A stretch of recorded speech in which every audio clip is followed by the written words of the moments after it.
reason that Venezuela was called El Dorado, the city of gold, because there is unbelievable natural wealth in the ground. They have more oil than Saudi Arabia, more gold than you can imagine.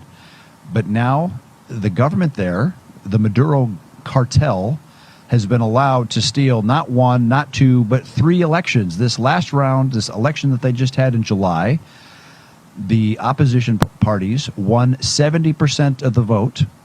Maduro won 30%. And of course, all the diaspora, all the people that have left Venezuela, that are living in the United States or Mexico or Colombia, Peru, are not permitted to vote.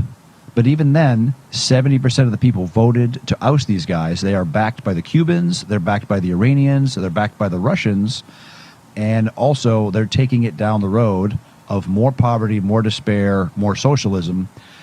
And to me, it's very concerning, because what they've done, the goal of kind of a state capture of a political party to where there's really not elections anymore, it's kind of what happens in California when the Democrats win those elections and the people in California are stuck with it. Now, a lot of them are voting with their feet, just like the people in Venezuela are voting with their feet and leaving. There's been another 1.5 million people just since July have left Venezuela. Trump is right to complain about Venezuela, because they literally sent all their murderers, they emptied their prisons and sent them as illegals up in the United States. You have the Tren de Agua gangs active in New York and Colorado. They took over some apartment buildings recently. It's just a mess. And I actually, after the election, I trolled Maduro by posting on X his wanted poster, because he's actually wanted for drug trafficking. There's a $15 million bounty. I said, if Biden and Harris want to support justice and actual democracy in Venezuela, they should up the bounties of these wanted criminals, of him, of Maduro, his interior minister, Cabello, and some others, and just up the bounties to $100 million apiece.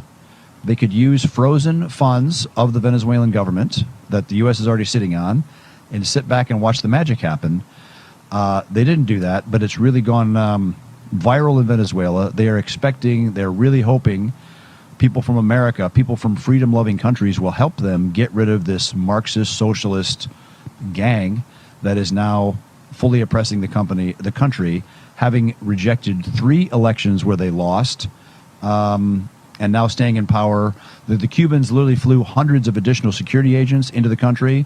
The Iranians are there in force, as are the Chinese. So it's the Monroe Doctrine is definitely dead by the United States allowing this kind of nonsense to continue. And it does affect us, because it pushes more and more people from Venezuela into the United States. Some are great, some are not so great.